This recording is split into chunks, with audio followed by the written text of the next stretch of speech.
بسم الله الرحمن الرحیم. الحمد لله و الصلاة و السلام علی رسول الله و علی آله و صحبه و من والاه، اما بعد. السلام علیکم و رحمت الله و برکاته. بینندگان عزیز و گرامی، خوشحالم که باز هم در خدمت شما عزیزان و گرامیان از سلسله برنامه‌های اندیشه برتر قرار دارم و امیدوارم که در هر جایی هستید در پناه الله بزرگ و متعال سبحانه و تعالی قرار داشته باشید. دوستان عزیز، یکی از شبهاتی که از جانب مستشرقین و در این اواخر مطرح شده و مطرح می شود، بحث ازدواج رسول الله صلی الله علیه و سلم با ام المؤمنین عایشه صدیقه رضی الله تعالی عنها می باشه. و اولا این رو مستشرقین که در واقع آنها مسیحی هستند مطرح می کنند و بعد از آن به دنبال آنها همه اسلام ستیزان متفقاً بوق تبلیغاتی برای مستشرقین شده و برای خاورشناسان شده و شروع میکنن به بد و بیرا گفتن و شروع میکنن به تکرار همین مکررات و شروع میکنن به آنچی که مستشرقین میگویند سخن آنها را تکرار میکنن. یکی از این آنچی که آنها تکرار میکنن از زبان مستشرقین همین بحث ازدواج مادر مؤمنان عایشه صدیقه رضی الله عنها با پیامبر علیه السلام می باشه و اینها استدلال میکنن به حدیثی که امام بخاری رحمه الله در صحیح خود روایت میکنه، حدیث شماره 3896 که ام المؤمنین عایشه صدیقه رضی الله تعالی عنها ازدواجش یا به اصطلاح خواستگاریش در 6 سالگی صورت میگیره و در 9 سالگی به خانه رسول الله صلی الله علیه و سلم منتقل میشه. از این جهت دهان اینها یک بار باز میشه که بله، پیامبر اسلام یک دختر 9 ساله را گرفته، با او ازدواج کرده و یک طفل، به تعبیر اینها طفل، چون اینها یک مدار دارن که حالا مثلا در روزگاری که ما زندگی میکنیم، یعنی اون زمان را در این زمان دارن قضاوت میکنن، اون زمان را دارن در این زمان قضاوت میکنن که والله 18 سالگی سنی هست که شخص از طفولیت خارج میشه و زیر تکلیف میره، به اصطلاح و زیر قانون میره. خب این هم یک مزخرفه، بر صورت حالا به جایش با آن پرداخته بشه. اما این که اینها میگن که با یک طفل پیامبر اسلام صلی الله علیه و سلم ازدواج کرده و در عین حال میگن که به هر حال پیامبر صلی الله علیه و سلم سنشان بالا بوده، بالای 50 سال بوده، چطور با یک دختر 9 ساله ازدواج کرده؟ و نعوذ بالله برای پیامبر علیه السلام نسبت شهوترانی نعوذ بالله میدن از جانب این اسلام ستیزان زبان دراز و توهین میکنن، جسارت میکنن به پیامبر علیه السلام. اما حقیقت ماجرا چیست؟ این که پیامبر علیه السلام با ام المؤمنین عایشه صدیقه رضی الله تعالی عنها ازدواج کردند و ام المؤمنین رضی الله عنها 9 سال داشتند، این حقیقته، این را نمیتوانیم انکار بکنیم.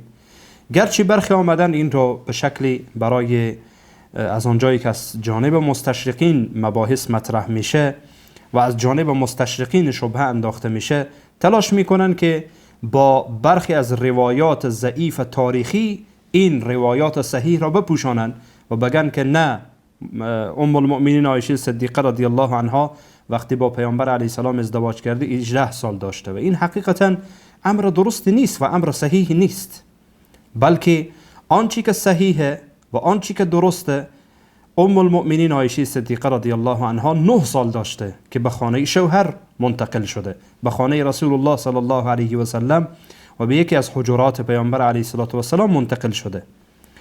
این حقیقت داره و این درسته. ما نه با کسی رو درباسی داریم و نه به خاطر یک اسلام ستیز زبان دراز نفهم نمیتوانیم احادیث خودمان را انکار بکنیم و روایات را انکار بکنیم. برای اون میفهمانیم که حقیقت ماجرا چیست، برای اون میفهمانیم که ذهنش باز بشه، کمی عاقلانه فکر بکنه. ما که نمیتوانیم به سطح او پایین بیاییم، به خاطر او روایات صحیح خود را ترک بکنیم و به خاطر که او والله راضی بشه یا نشه. هرگز خدا که راضی نشه. هرگز خدا که راضی نشه. ما مگر به دنبال رضایت اونها باید باشیم که تلاش بکنیم؟ یا اگر خود ما جواب نداریم نباید تنازل بکنیم از حقایق؟ وقتی جواب نداری سکوت کن، بگذار دیگرایی که جواب دارن جواب بدن.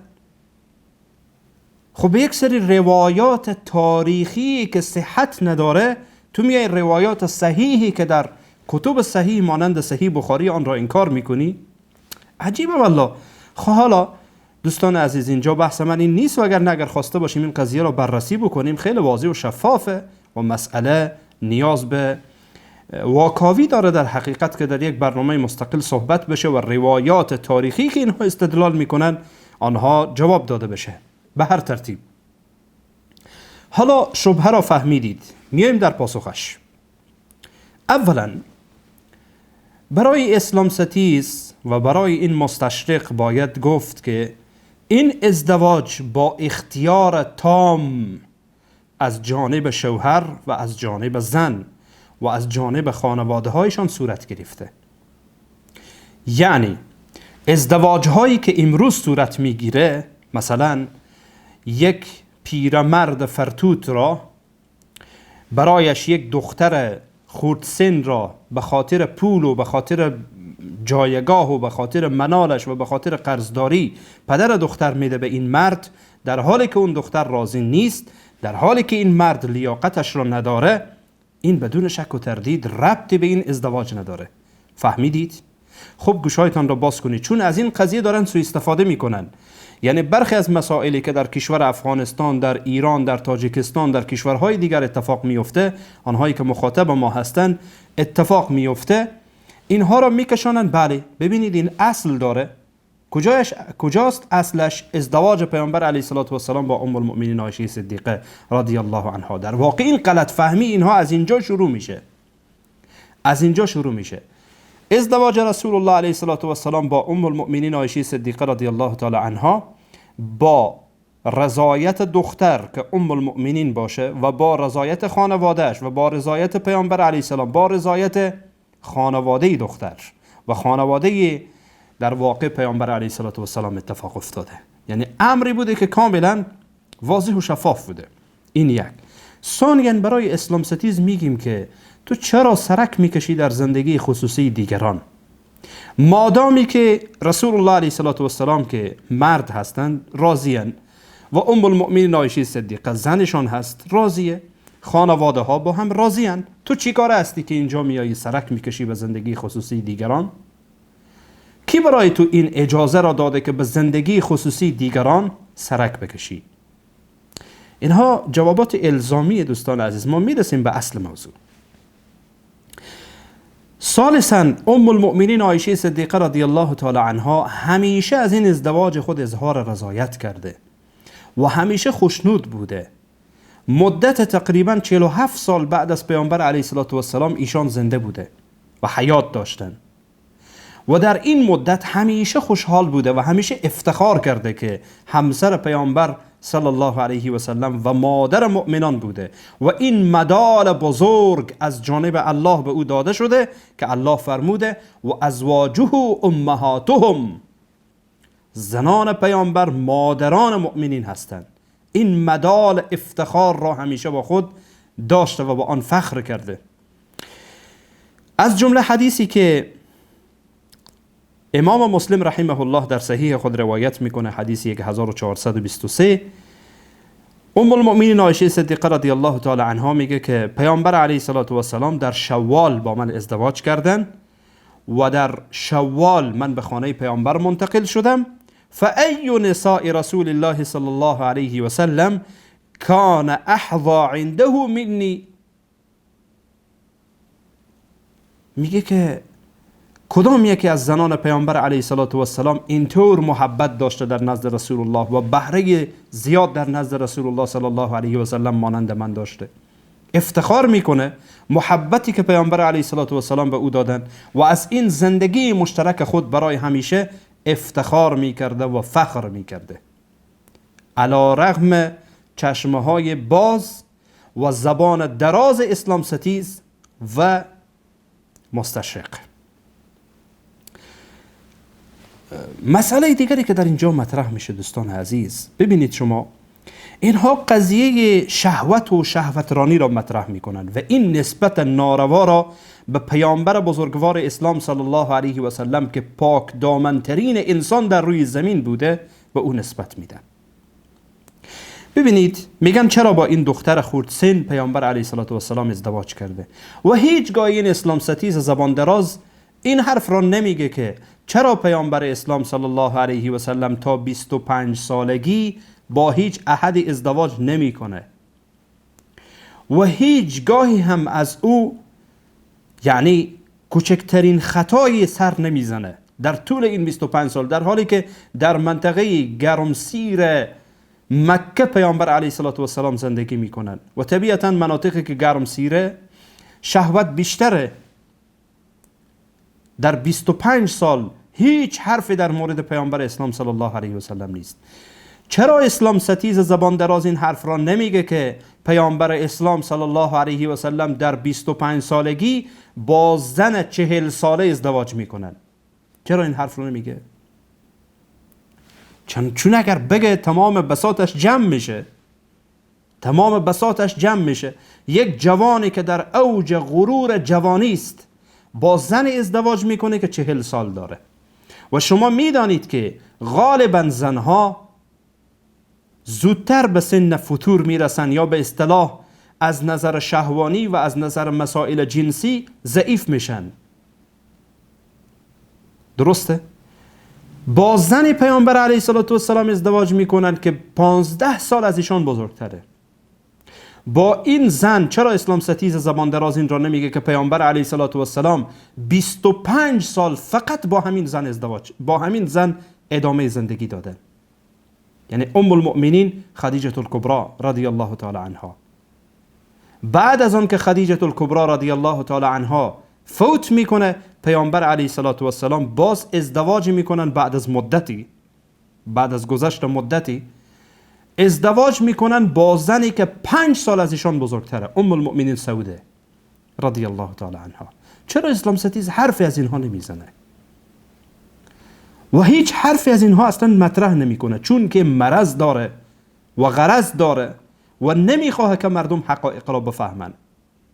اگر اینها را بگه خب بساطش جمعه، دروغگو بودنش نمایان میشه، آشکار میشه و دیگه نمیتوانه که از این روایات و از این مسائل بتوانه که درست استفاده اعظم به نفع خودش بکنه، چون اینها واقعا مریضن و واقعا اینها دنبال فتنه انگیزی و دنبال این هستن که همان خرابکاری ها و زشتکاری های خودشان را به پیامبر اسلام صلی الله علیه و سلم نسبت بدن، نعوذ بالله. و بعد از آن ازدواج با پیامبر علیه السلام در زمان حیاتشان افتخار بزرگی برای دختران و زنان اون زمان بود، تا جایی که قرآن کریم به صراحت میگه در سوره مبارکه احزاب که زنها می آمدن خودشان را هبه میکردن برای پیامبر علیه السلام. خانواده ها افتخار میکردن و انتظار داشتن که رسول الله صلی الله علیه و سلم از خانواده اونها دختری برای خودش برگزینه و انتخاب بکنه. اینها اینقدر متاسفانه بی سواد و کم فکر و شیرین عقلند متاسفانه که این را فکر نمی کنن که در مورد کی دارن صحبت میکنن. در مورد رهبر مسلمان ها دارن صحبت میکنن، در مورد کسی که دختران و زنان افتخار میکنن که همسرش باشند. این نکات را میگم که تا عقل اسلام ستیز باز شه، کمی باز بشه. و نکته دیگری که میبایست بدانیم اینه که این ازدواج، یعنی ازدواج رسول الله صلی الله علیه و سلم با ام المؤمنین عایشه صدیقه رضی الله تعالی عنها، با در واقع پیشنهاد خوله بنت حکیم اتفاق میفته، زن عثمان ابن مظعون رضی الله تعالی عنه. وقتی که همچنان که امام احمد رحمه الله در مسند خیش روایت میکنه، وقتی که خدیجه الکبری رضی الله تعالی عنها از دنیا میره، خوله میایه به نزد پیامبر علیه السلام و میگه یا رسول الله الا تزوج، ای پیامبر شما ازدواج نمی کنید؟ پیامبر فرمودن چی کسی یعنی؟ هدف تو کیه؟ چی کسی؟ و پیامبر میگه که یا رسول الله یک بکر و یک دخترخانه یا یک بیوه. پیشنهاد من این دوتا هستن، یک دخترخانه و یک بیوه. پیامبر علیه السلام میگن اینها چی کسانی هستن؟ میگه یکی دختر محبوب ترین خلق در نزد الله متعال سبحانه و تعالی یعنی ابوبکر صدیق عایشه هست و یکی هم سوده بنت زمعه هست، کسی که به تو ایمان آورده و شوهرش را از دست داده و الی آخر. بعد از آن پیامبر علیه السلام برای خوله میگن پس برو خواستگاری بکن عایشه را و همچنین سوده را و میایه به خانه ابوبکر صدیق و برایشان میگه که یا ابابکر ماذا ادخل الله عز وجل علیکم من الخیر و البرکه. میگه که الله متعال سبحانه و تعالی به شما میخواد خیر و برکت بده، که یعنی پیامبر خواستگار دختر شما شده، چون افتخار بودین برای خانواده ها. و اتفاق میفته و بعد رفت آمد میکنه به نزد پیامبر علیه السلام، داستانش مفصله تا اینکه خواستگاری میکنه از ام المؤمنین عایشه صدیقه رضی الله عنها و از سوده بنت زمعه رضی الله تعالی عنها. و این چون که سن ام المؤمنین 6 ساله هست میمانند تا اینکه 9 ساله میشه به سن تکلیف میرسه. وقتی به سن تکلیف رسید بعد از آن به خانه پیامبر علیه السلام منتقل میشه یا به اصطلاح شب زفافش اتفاق میفته. خب حالا یک نکته در اینجا دوستان عزیز، این نکات را فهمیدید و این نکات را در ذهنتان داشته باشید برای فهم این قضیه. نکته اینه که چرا دشمنان اولیه اسلام این را بر پیامبر اسلام صلی الله علیه و سلم خورده نگرفتن؟ یعنی از این اسلام ستیزان امروزی نادانتر بودن؟ والله اگر چون این بوده باشه اونها منتظر بودن که از پیامبر اسلام صلی الله علیه و سلم کوچکترین مشکلی و کوچکترین اشتباهی سر بزنه که تمام دنیا را پر بکنه. دشمنان سرسخت پیامبر بودن، یهود، نصارا، مشرکین، همه، حتی قدرتمندان دنیا، همه منتظر بودن که یک اشتباه از پیامبر اسلام صلی الله علیه و سلم سر بزنه. چرا این انتقاد بر پیامبر علیه السلام از جانب کفار و مشرکین اولیه نبود؟ میدانید چرا؟ به دلیل اینکه اونها نسبت به این خلف خود، نسبت به اینهایی که امروزی هستند بسیار هوشیارتر بودند، فهمیده تر بودند و میدانستند که این انتقادی نیست، میدانستند که این انتقاد موجه نیست، انتقاد درست نیست. به چند دلیل. دلیل اول این که ازدواج در سنین خوردی در زمان پیامبر اسلام صلی الله علیه و سلم یک امر شائع بود، امری بود که معروف بود، یعنی چیز جدیدی نبود. متوجه هستید؟ حتی شما یک نص در کتاب مسیحیان و یهودیان، اینهایی که در ابتدا این شبهه را مطرح کردن، یک نص صریح در کتاب اینها ندارید که منع کرده باشه که با دختر 9 ساله ازدواج نکنید یا حتی با دختر کوچکتر از 9 ساله ازدواج نکنید، بلکه برعکس نصوصی در کتاب اینها موجوده که دلالت بر این میکنه که این یک امر شائع بوده، امر شائع بوده. بیایید برایتان بیشتر توضیح بدم. اولا در میان مشرکین این امر معروفی بود، خیلی از افراد که اینطور ازدواج کردن، یعنی و این هم برمیگرده به این که یعنی دختر 9 ساله اون زمان تا دختر 9 ساله این زمان خیلی با هم فرق میکنه، متفاوته. این را توضیح خواهم داد برایتان ان شاء الله بعداً. برمیگرده به این قضیه، یعنی طفل نیست. در اون زمان دختر 9 ساله یک زن بوده برای خودش. توضیح میدم، روایت را برایتان خواهم آورد. ببینید صفیه بنت حیی ابن اخطب که بعداً به ازدواج پیامبر علیه السلام در میایه، یکی از مادران مؤمنان میشه، در 10 سالگی پدرش او را به ازدواج میده. یهودی است، در 10 سالگی پدرش او را به ازدواج میده. یعنی یک امر شایع بوده، امر جدیدی نبوده. مریم بنت عمران یعنی مادر عیسی علیه السلام، طبقی که در نصوص کتاب مسیحیان میایه، میگه که در 12 سالگی ازدواج میکنه. با کی ازدواج میکنه؟ با یوسف نجار. یوسف نجار چند ساله؟ 90 سال. 90 ساله است. دختر 12 ساله، ای مسیحی، ای کشیش، ای اسلام ستیز، این را گوش کن. مریم علیه السلام سنش 12 سالیه، با مرد ازدواج میکنه، به تعبیر شماها با یوسف نجاری که 90 سال سن داره. بیا که برایت بگم، این بر اساس موسوعه کاتولیکی است. کتابی است به نام العذراء مریم، حیاتها، رموزها و القابها، فضائلها و تکریمها الی آخر، که از یکی از کشیش‌ها یا که یکی از اسقف‌های بزرگ است که نامش هست غریغوریوس، اگر اشتباه نخوانده باشم معذرت میخوام اگر اشتباه خواندم اسمش را. در صفحه 21 کتابش که به زبان عربی ترجمه شده میگه وقد شهدت، میگه یعنی شهادت میده نصوص انجیل علی ان یوسف زوج مریم، یعنی شوهر مریم که به صورت رسمی بوده و مریم که زوجه یوسف بوده به صورت رسمی، و این کان فی الحقیقت قد عاشا معا، میگه گرچه اینها به حقیقت یعنی با همدیگر ازدواج کردن و با همدیگر زندگی کردن، که اب عجوز فی نحو 90 من عمره مع ابنته و هی صبیه فی 12 من عمرها. میگه در حقیقت درسته که اینها با هم زندگی کردن، اما زندگی اینها مانند زندگی یک پدر بزرگ با نوه‌اش است به اصطلاح، یعنی اینطور دیگه، با دختر خوردش هست، با دختر خوردش که اون پیرمرد 90 سال سن داره و این دختر 12 سال سن داره. این رو که من نمیگم، خب یک اسقف بزرگ این حرف را میگه و اگر شما میگید این چنین نیست، خب خلافش رو برای ما ثابت بکنید که نه، از کتب خودتان بگید مریم علیه السلام سن نشین بوده و یوسف سن نشین بوده، با هم ازدواج کردن بر اساس نصوص خودتان.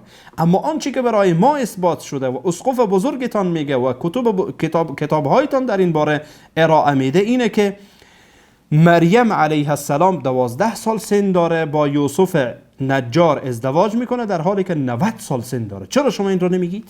چسبیدید به جان پیامبر اسلام صلی الله علیه و سلم؟ چرا نمیگید؟ در حالی که پیامبر علیه السلام خب 90 سال سن نداشتن.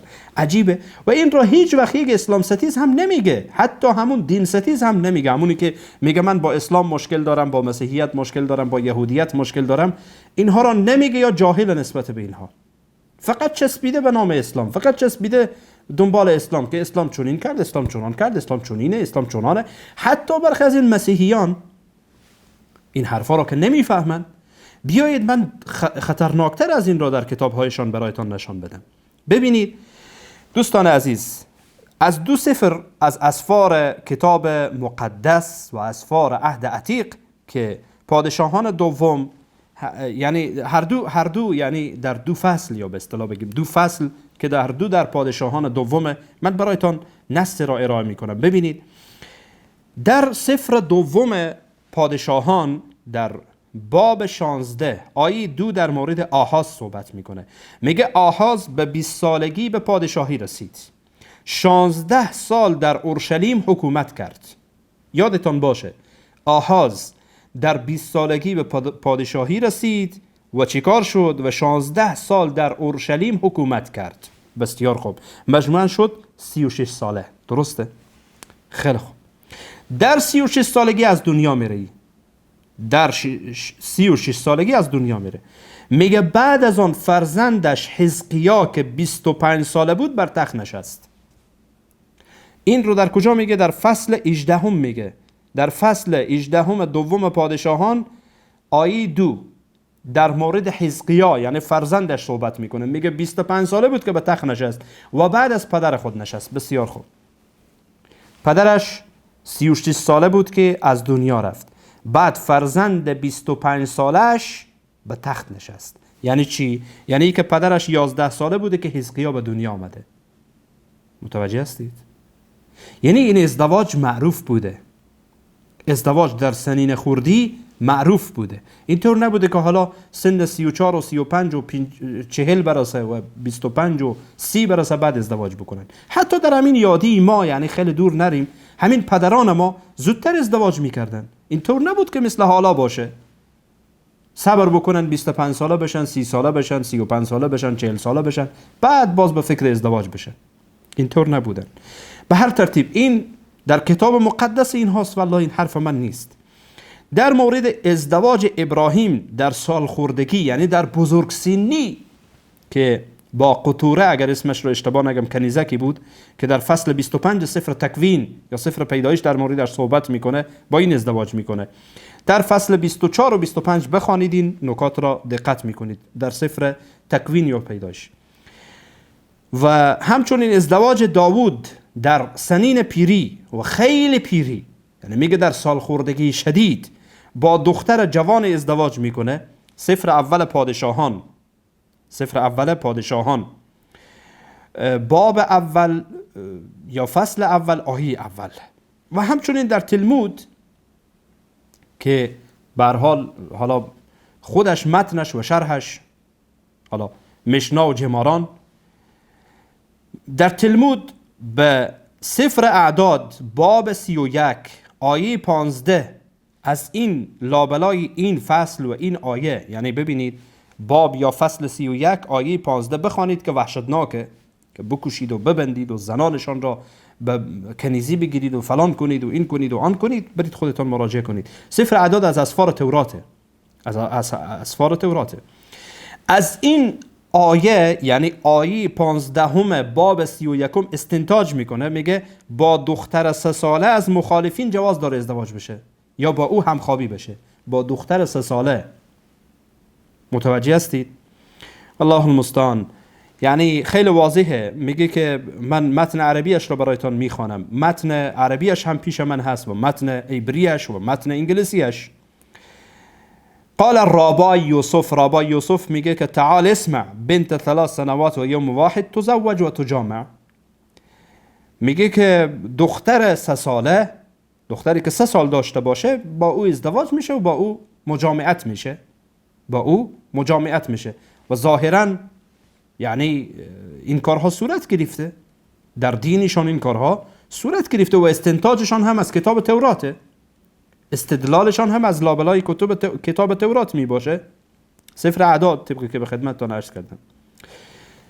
خب این رو فهمیدید. و حتی در قضیه ام المؤمنین عایشه صدیقه رضی الله عنها باید بدانیم که قبل از اینکه پیامبر علیه السلام خواستگارش بشن، بنا به اقتراح و پیشنهاد خوله بنت حکیم، پیامبر علیه السلام خواستگارش بشن، قبلا خواستگار داشته، چندین تا خواستگار داشته، از جمله جبیر ابن مطعم، فرزند مطعم ابن عدی.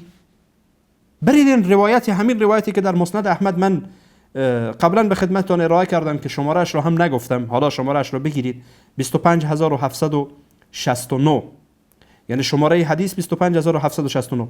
در بخش همون روایت مسند احمد ببینید میگه که قالت ام رومان یعنی مادر ام المؤمنین عایشه است، ان مطعم ابن عدی قد كان ذكرها على ابنه فوالله ما وعد وعدا قط فاخلفه لابي بكر.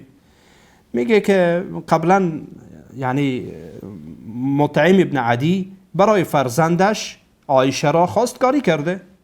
اجازه بدید که از اون هم سوال بشه به هر حال، چون قبلا اون خواستگاری کرده و بعد این که ابوبکر صدیق میره به نزدش، روایت طولانیه در این باره و توضیح داده میشه. به هر ترتیب این قضیه را فهمیدید دوستان عزیز که این امر شایع بوده و به خاطر این دشمنان اون زمان جاهل نبودن میفهمیدن، نسبت به این موضوع جاهل نبودن میفهمیدن. بنابراین چون این اعتراضی بر پیامبر علیه السلام و چون این انتقاد بر رسول الله علیه السلام نکردن.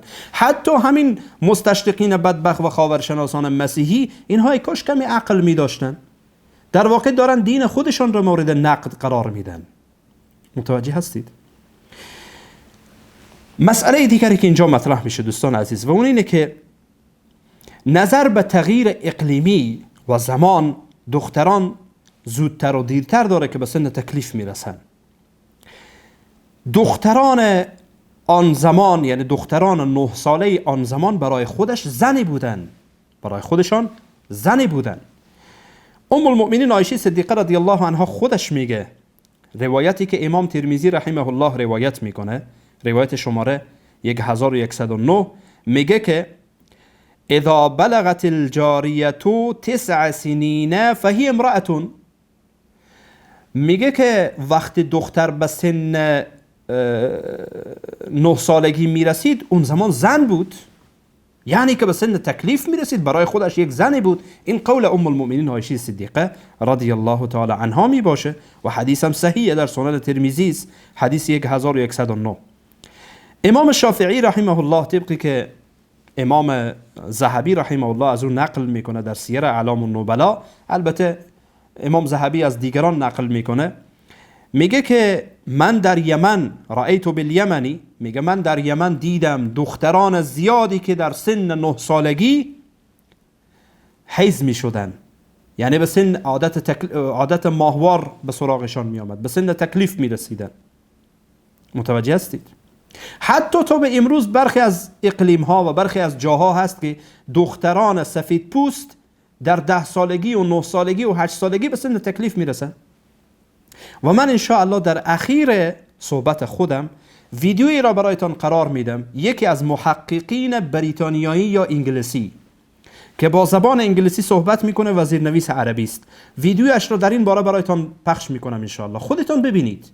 خصوصا آنهایی که حرف ما را قبول نمیکنند در این موارد، حرف ما را نمیپذیرند، قبول نمیکنند، فقط یک محقق، یک دانشمند بریتانیایی یا آمریکایی یا کجایی باشه برایشان خلاصه دیگه، وحی منزل من الله به اصطلاح برای اونها پخش میکنی و برای عموم مسلمان ها که عقیده و باورشان محکم بشه، قوی بشه، که بدانن حرف چیه. و این محقق آمده در مورد همین ازدواج پیامبر علیه السلام و این سخافتی که بعضی از اسلام ستیزان میکنن و پیامبر علیه السلام خوردگیری میکنن، دشنام میدن، توهین میکنن، همین قضیه را آمده جواب داده و خیلی زیبا جواب داده، خیلی زیبا جواب داده. تقریبا 10 دقیقه و اندی هست، من کامل برایتان نشر میکنم، خودتان ببینید، خودتان قضاوت بکنید، ببینید که اصل قضیه چیه. همین حرفایی که من دارم میگم، حالا مستدل میگم، او به یک زبان دیگری داره مطرح میکنه، به یک شکل دیگری داره مطرح میکنه. بر ترتیب امام شافعی رحمه الله در جای دیگه میگه که سنن کبری از اون روایت میکنه، سنن کبری از امام بیهقی روایت شماره 1531، میگه که رأیت بصنعاء جدتا بنت 21 سنه، میگه من در صنعا یعنی در یمن جده یا به اصطلاح مادر بزرگی دیدم که 21 ساله بود. این را امام شافعی رحمه الله میگه. چطور؟ یعنی در سن 10 سالگی دخترش به دنیا آمده، یعنی در 9 سالگی به سن تکلیف رسیده، در 10 سالگی یعنی ازدواج کرده بعد از اینکه به سن تکلیف رسیده، بعد در 10 سالگی متولد کرده دخترش بزرگ شده، در 21 سالگی دوباره دخترش ازدواج کرده، متولد شده، باز دختر دیگر یا به اصطلاح بچه‌ای از اون متولد شده، یعنی نوه‌اش را به 21 سالگی دیده. این را امام شافعی رحمه الله میگه. هدف من از اینها اینه که دوستان عزیز، دختر 9 ساله اون زمان با دختر 9 ساله این زمان غیر قابل مقایسه و این حماقت محضه که تو امروز را بیایی با 1400 اندی سال بیای این رو تو به اصطلاح مثال بزنی. حالا حکمت از این ازدواج چی بوده؟ و من در ویدیوهای قبلی که در مورد فلسفه تعدد ازواج پیامبر علیه السلام صحبت کردم، گفتم که ان شاء الله در قضیه ام المؤمنین عایشه صدیقه وقتی رسیدیم بیشتر توضیح میدیم. فلسفه ازدواج پیامبر علیه السلام با ام المؤمنین عایشه صدیقه رضی الله عنها چی بوده؟ چند نکته را من برایتان اشاره میکنم. اولا به خاطر بزرگداشت پدرش بوده. بعضی از ازدواج‌های پیامبر علیه السلام به خاطر بزرگداشت و گرامی داشت از خانواده‌های یعنی اون زنان و اون دختران بوده. چون عرض کردم به خدمتتان که ازدواج پیامبر علیه السلام با یک دختر و با یک زن یک فخر بود، افتخار بود. امروز مثلا با یک داعی متقی و با یک عالم متقی، یک عالم پرهیزگار و یک شخص شجاع و یک شخص به اصطلاح مشهور، دختران خودشان را افتخار میکنن که همسر این باشه. یعنی برای یک فرد عادی، برای یک فرد عادی، چی برسه به پیامبر که رهبر مسلمینه. این برای خانواده ها افتخار بود که پیامبر علیه السلام از دخترشان خواستگاری بکنه یا دخترشان با عنوان همسر پیامبر علیه السلام باشه. و دقیقاً ازدواج پیامبر علیه السلام با حفصه بنت عمر رضی الله عنهما هم به خاطر همین بود، به خاطر گرامی داشت از خدمات پدرش عمر برای اسلام. و ام المؤمنین عایشه صدیقه رضی الله عنها به خاطر گرامی داشت از خدماتی که ابوبکر صدیق رضی الله تعالی عنه به خاطر جانش، یعنی خودگذری هایی که از جانش، مالش و تمام هست و بودش به خاطر پیامبر علیه السلام کرده بود. و همچنین ازدواج پیامبر علیه السلام با ام المؤمنین عایشه صدیقه رضی الله تعالی عنها در واقع بسیار مؤثر واقع شد. چرا؟ و حدیث پیامبر علیه السلام داریم که الله متعال سبحانه و تعالی عایشه را به عنوان همسرم در دنیا و آخرت برایم نشان داد. چرا که ام المؤمنین عایشه صدیقه رضی الله عنها سنش خرد بود، از یک طرف ذکی و هوشیار بود، حافظه قوی داشت و پیامبر علیه السلام به تعلیم او بسیار تلاش کردند و بعد از پیامبر علیه السلام علم بزرگی از پیامبر اسلام صلی الله علیه و سلم را برای امتشان منتقل نبود. این هم یکی از حکمت‌هایش است. حکمت تعدد ازواج پیامبر علیه السلام که در ویدیوهای گذشتم صحبت کردم، اساساً یکی حکمت دعوی بود، همچنان که قرآن کریم میگه واذکرن ما یتلی فی بیوتکن من آیات الله والحکمه ان الله کان لطیفا خبیرا، سوره مبارکه احزاب 34. برای زنان پیامبر میگه آنچه که در خانه های شما از آیات قرآن کریم خوانده میشه این را به مردم برسانید، از حکمت و از سخنان پیامبر علیه السلام که برایتان میرسه به مردم برسانید، به مردم بیان بدارید. و وقتی که پیامبر علیه السلام از دنیا رفتن، ام المؤمنین عایشه صدیقه رضی الله تعالی عنها 18 سال داشت، همچنان که در حدیثی که امام نسائی رحمه الله روایت میکنه، حدیث شماره 3258 که میگه تزوجها رسول الله صلی الله علیه و سلم و هی بنت 9 و مات عنها و هی بنت 18. یعنی وقتی که پیامبر علیه السلام از دنیا رفتن، ام المؤمنین عایشه صدیقه رضی الله عنها 18 سال داشت. ایشان یعنی ام المؤمنین عایشه صدیقه رضی الله تعالی عنها در سال 58 هجری از دنیا می روند، یعنی 47 سال بعد از پیامبر علیه السلام ایشان زیست می کنند، زندگی می کنند و در طول این 47 سال علم زیادی از پیامبر علیه السلام را منتقل می کنند برای امتشان. ایشان بیش از و به تعداد 2210 حدیث از پیامبر علیه السلام روایت می کنند و از جمله مکثرین در حدیثند. و این یکی از حکمتهای بزرگی بود که رسول الله علیه السلام آینده و مستقبل را می دیدند که با چنین دختر ازدواج می کنند مانند ام المؤمنین عایشه صدیقه از خانواده بزرگه. چون ام المؤمنین عایشه صدیقه رضی الله عنها امتیاز دیگری داشت که پدرش ابوبکر صدیق بود و ابوبکر صدیق حافظ انساب عرب بود و به خاطر این ام المؤمنین عایشه صدیقه نه تنها در بخش حدیث و فقه و تفسیر بلکه در بخش های لغت و در بخش شعر و در بخش انساب جایگاه بلندی داشت، از پدرش فرا گرفته بود. متوجه هستید؟ یعنی این انتخاب عادی نبوده. پیامبر علیه السلام دقت فراوانی داشتن روی این مسئله. وقتی هم که از جانب خوله بنت حکیم اشاره میشه قضیه ازدواج پیامبر علیه السلام با ام المؤمنین عایشه صدیقه رضی الله عنها، در واقع این قضیه مورد نظر پیامبر اسلام صلی الله علیه و سلم می باشه. اینطور نیست که هلکی باشه و پیامبر علیه السلام یعنی بدون هیچ هدفی و بدون هیچ حکمتی و بدون هیچ فلسفه اقدام به ازدواج با ام المؤمنین عایشه صدیقه رضی الله تعالی عنها کرده باشند.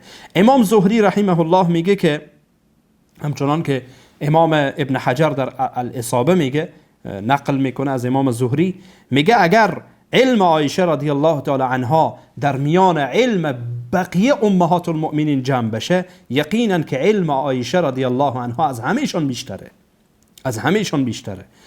و عطا ابن ابی رباح میگه که ام المؤمنین عایشه صدیقه رضی الله عنها فقیه ترین مردمان بود و عالم ترین مردمان بود و این هم در الاصابه میآیه، یعنی هر دو اینها در مجلد 8 صفحه 233.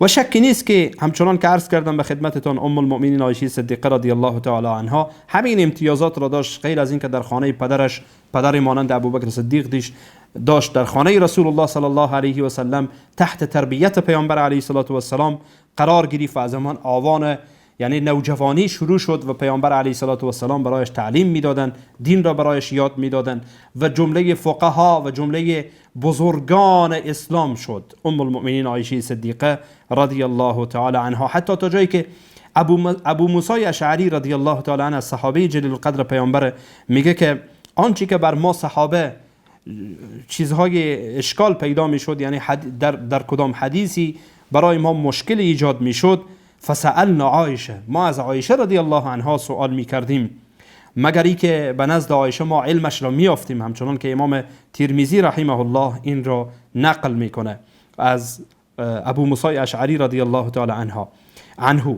و همچنین ام المؤمنین عایشه صدیقه رضی الله تعالی عنها امتیازات دیگری داشت، از جمله این که در بخش یعنی میراث بزرگی که از پیامبر علیه السلام نقل کردم، چنان که عرض کردم به خدمتتان، و استدراکات بر برخی از صحابه داشت. این هم برمیگشت به همان ذکاوتش، به همان حافظه قویش و به همان جایگاه علمی که در واقع از پدرش و از همسرش پیامبر گرامی اسلام صلی الله علیه و سلم یاد گرفته بود. حالا بعد از همه این موارد، این حکمت ها را به خدمتتان ارائه کردم که پیامبر علیه السلام چرا با ام المؤمنین عایشه صدیقه رضی الله عنها ازدواج کردن و این ازدواج یک ازدواج عادی نبوده، بلکه یک ازدواج بسیار مبارک و عظیم و ازدواج بسیار در واقع میمون بوده، مبارک بوده. حالا آخرین سوال بعد از همه این موارد که فکر میکنم موضوع جمع شد، سوال از ملحد یا اسلام ستیز. حالا اسلام ستیز اگر مسیحی و یهودی باشه خب برایش کافیه دیگه، از کتبش برایش گفتیم. حالا از این اسلام ستیز و از این ملحد میپرسیم، تو بر چی اساس میگی که این ازدواج بد بوده؟ تو مگر یعنی اخلاقیات ثابت در نزد خود داری؟ یا در نزد خود کدام برنامه ثابت داری که از روی اون برنامه ثابت بگی خوب یا بد؟ به عنوان مثال، اگر امروز غربی ها حکم صادر کنن که با دختر 8 ساله اشکال نداره ازدواج، مثلا در برخی از کشورها، عرض کردم برخی از سفید پوستها، دختران سفید پوست در برخی از کشورهای غربی زود به سن تکلیف میرسن، حکم صادر میشه که به خاطر جلوگیری از فساد با دختر 8 ساله ازدواج بشه یا با دختر 9 ساله ازدواج بشه، اشکال نداره. و یک دختر و یک پسر هم دیگر دوست دارن، خانواده هایشان راضی هستن، با هم ازدواج میکنن. تو میتوانی بگی این کار بده؟ یقینا نمیگی، چرا که بادارانت میگن خوبه، تو هم میگی خوبه.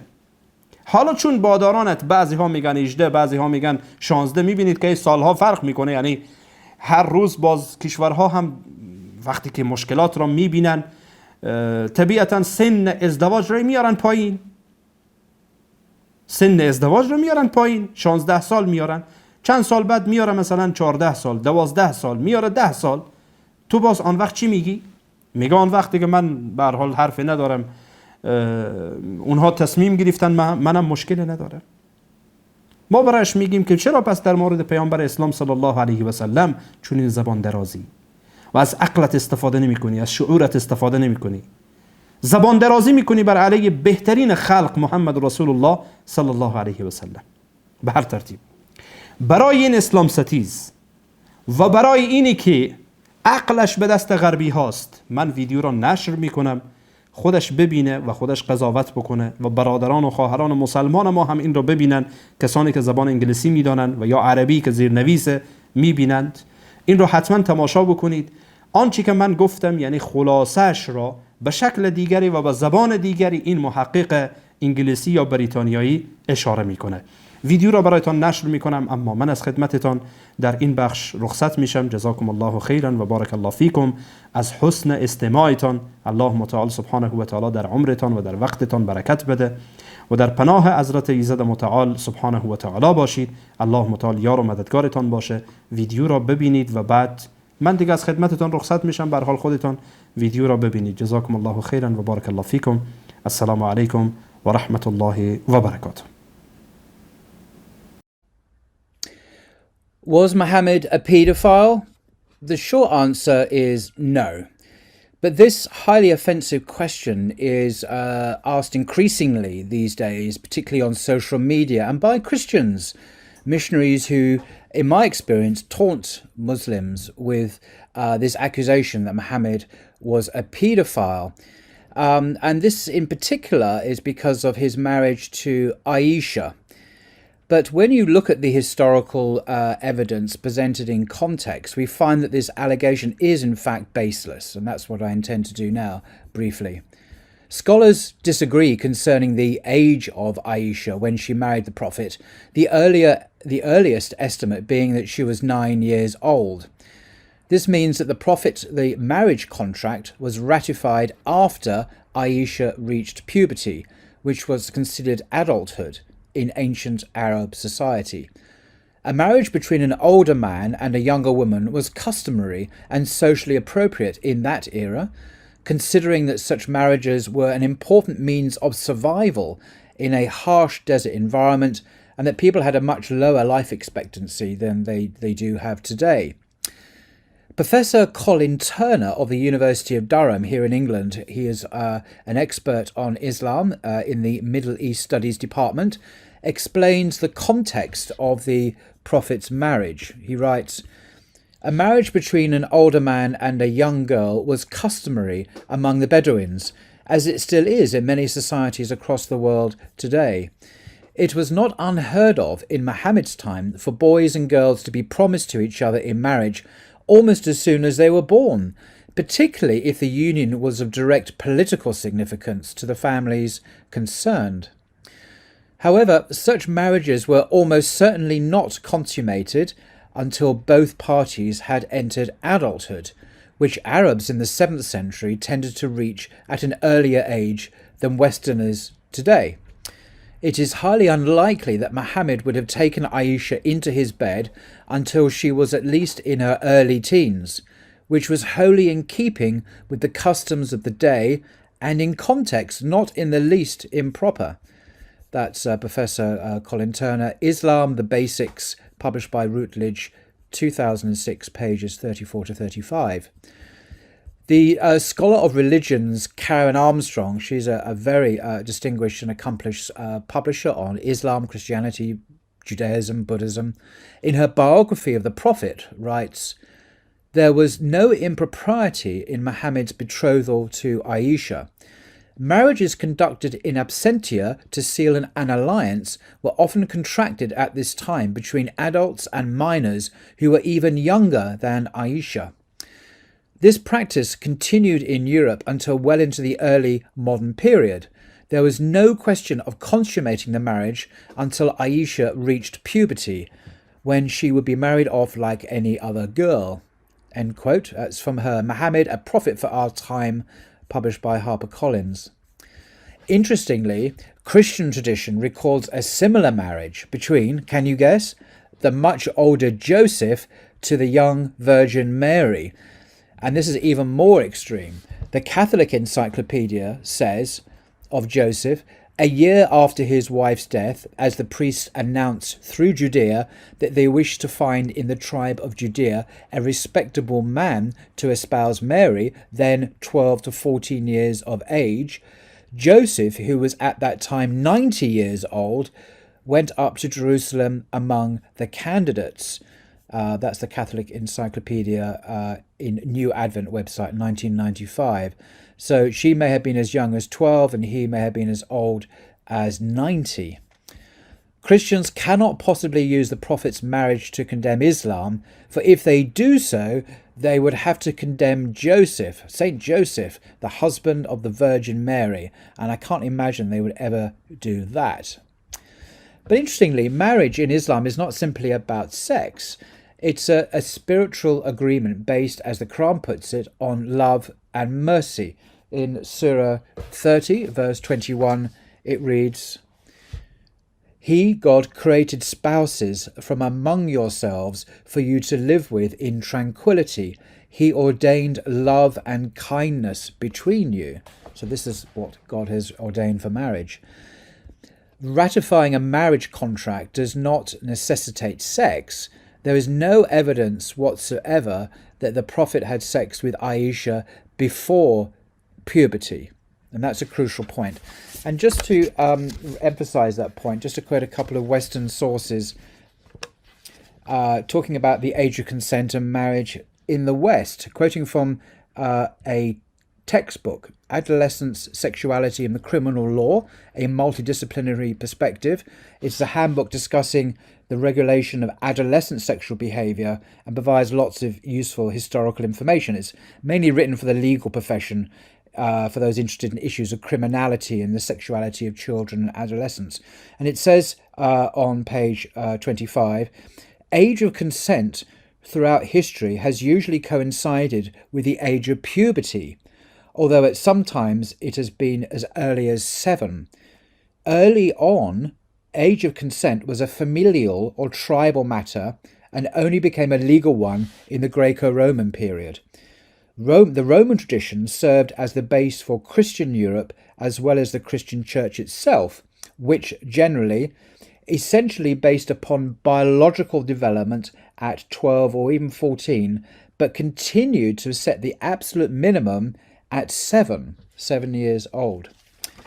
And then another quote here, traditionally across the globe, the age of consent for sexual union was a matter for families to decide, or a tribal custom. In most cases, this coincided with signs of puberty, menstruation for a woman and pubic hair for a man.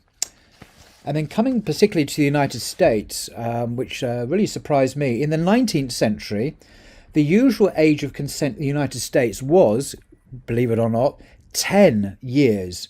In the state of Delaware, until the mid-1960s, it was 7 years. In A Guide to America's Sex Laws, the authors note, the law governing the age of consent has changed dramatically in the United States during the 20th century.